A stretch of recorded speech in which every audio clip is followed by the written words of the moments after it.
Europe 1, les pieds dans le plat. L'histoire vraie ou pas de Pierre Bellemare. L'histoire vraie ou pas de Pierre Bellemare. Comme tous les jours, il nous raconte une histoire à 11h30 et aujourd'hui, il s'est mis particulièrement la pression, Pierre, puisque Pierre, vous allez nous raconter, vous nous avez dit l'histoire la plus extraordinaire que vous allez jamais raconter dans cette antenne. Absolument. Sur l'antenne là, C'est... Monsieur Van der Bellemare. Oui, je vous en prie. Alors, j'ai choisi évidemment un jour particulier pour les taxis, puisque ça s'appelle Taxi de nuit, vous allez voir. Il est aux environs de minuit, ce 11 décembre 2011. Jean Berkampf circule lentement au volant de son taxi dans les rues désertes de Genève, en attendant le client. Soudain, il entend des cris de femmes provenant d'un parking un peu plus loin. Il fonce sur les lieux et découvre une scène de viol.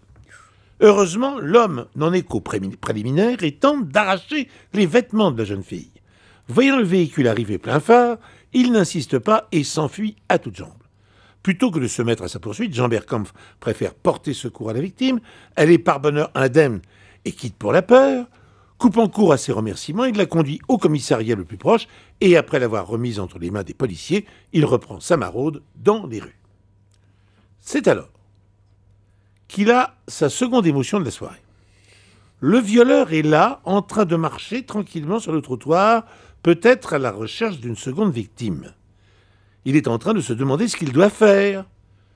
Lorsqu'il a la surprise d'entendre « Hé, taxi !» Il n'y a aucun doute, l'homme est en train de le héler.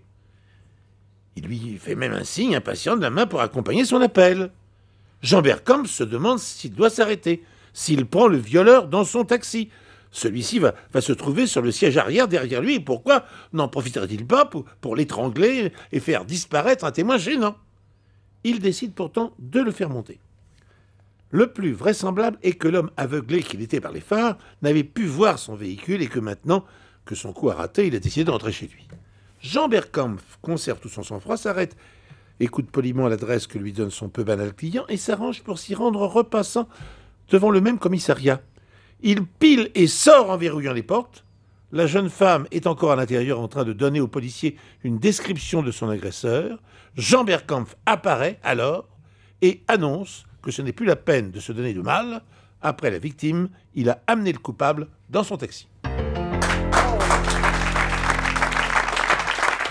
Alors, est-ce que cette histoire se termine bien, cette histoire extraordinaire de Pierre Bellemare? Moi, je vais vous dire...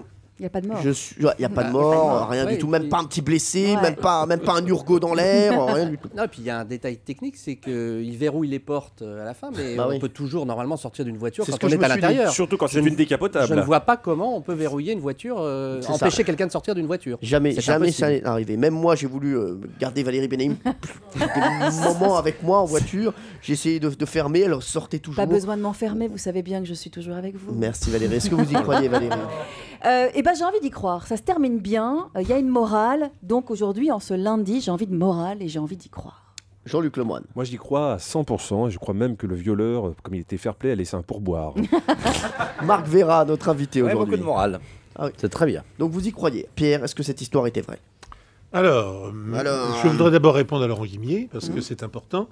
Mais il y a des sécurités enfants dans les taxis. Et donc, les portes arrière ne s'ouvrent pas parce qu'on la met sous sécurité enfant. Vous avez ça aussi dans les voitures, d'ailleurs particulières, aujourd'hui, de chacun. Donc, c'est pourquoi il ne pouvait pas sortir de son taxi. Et c'est pourquoi l'histoire est intégralement vraie. Bravo, Pierre Bellemare.